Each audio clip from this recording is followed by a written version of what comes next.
रिधी क्रिएशनच्या kitchen मध्ये सर्वांचं स्वागत करीत आहे। आज पिकलेल्या केळ्यापासून आप्पे कसे बनवायचे ते आपण बघणार आहोत। चला तर रेसिपीकडे वळूया। अशा प्रकारे पिकलेल्या केळ्याचे आप्पे बनवण्यासाठी ही रेसिपी कुठेही स्किप न करता शेवटपर्यंत पहा। केळी पूर्ण पिकलेली आहेत। अशा पद्धतीने सर्व केळ्यांच्या साली काढून घ्यायच्या आहेत। आता ही केळी चिरून घ्यायची आहेत।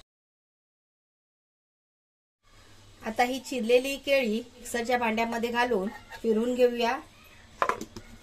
हे बघा, मिक्सरच्या भांड्यामधून फिरवून घेतलेला आहे। आता यामध्येच अर्धी वाटी गूळ घालायचा आहे। गूळ आपल्या आवडीनुसार कमी जास्त करायचा आहे। गूळ पण केळ्यामध्ये चांगला एकजीव झालेला आहे। मिश्रण मिक्सिंग बाउल मध्ये घेऊया। आता यामध्ये आवश्यकतेनुसार गव्हाचं पीठ ऍड करायचं आहे। आता इथे मी 1 वाटी गव्हाचं पीठ घेतलेलं आहे। सुरुवातीला 1 वाटी घेतलेलं आहे, जसं लागेल तसं थोडं थोडं ऍड करायचं। आवश्यकता लागली तरच केळ्याचं गर जे आहे ना त्यामध्ये जेवढं मावेल तेवढंच पीठ घ्यायचं आहे, जास्त पण पातळ करायचं नाही। अशा पद्धतीने हे सगळं एकजीव झालेलं आहे। मध्ये आता हे सर्व जिन्नस घालायचं आहे। 1 चिमूट मीठ घालायचं आहे।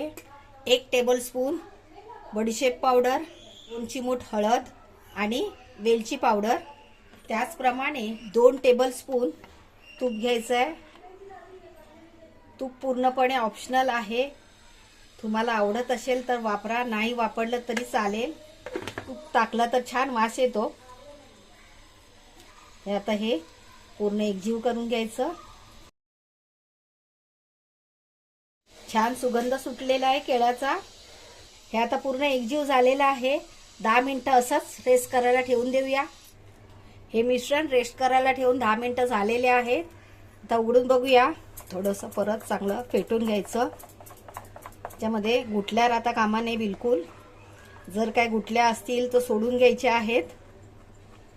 यामध्ये फक्त 2 चिमूट खायचा सोडा घ्यायचा आहे आणि त्यावर फक्त अर्धा टेबलस्पून पाणी टाकायचं आहे, म्हणजे सोडा ऍक्टिव्हेट होईल आणि हे चांगलं फेटून घ्यायचं। सोडा टाकल्याने आप्पे जाळीदार होतात, त्यासाठी थोडासा सोडा टाकायचा, जास्त नाही। आप्पे पात्र गरम करायला ठेवूया। आप्पे पात्राला तुपाने थोडं ग्रीसिंग करून घेऊया। आता हे आप्पे पात्रामध्ये टाकायचं आहे। याची फ्लेम मीडियमच ठेवायची आहे।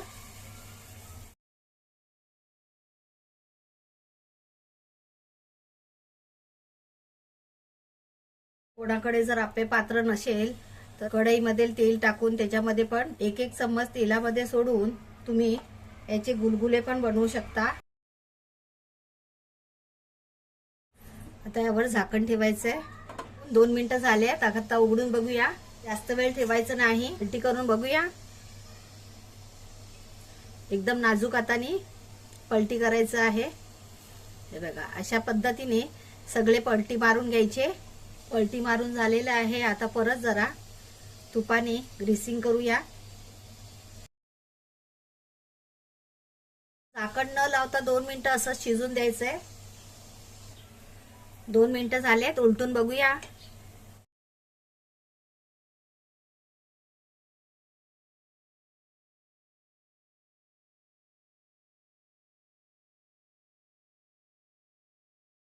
अशाच प्रकारे सर्व आप्पे करून घ्यायचे आहेत।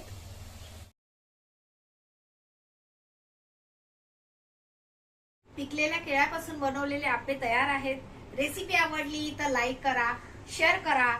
चॅनलवर नवीन असाल तर चॅनलला सबस्क्राईब करा। वेळात वेळ काढून तुम्ही रेसिपी पाहिली त्याबद्दल खूप खूप आभार। लवकरच परत भेटूया अशाच एका नव्या रेसिपी सोबत। तोपर्यंत बाय बाय।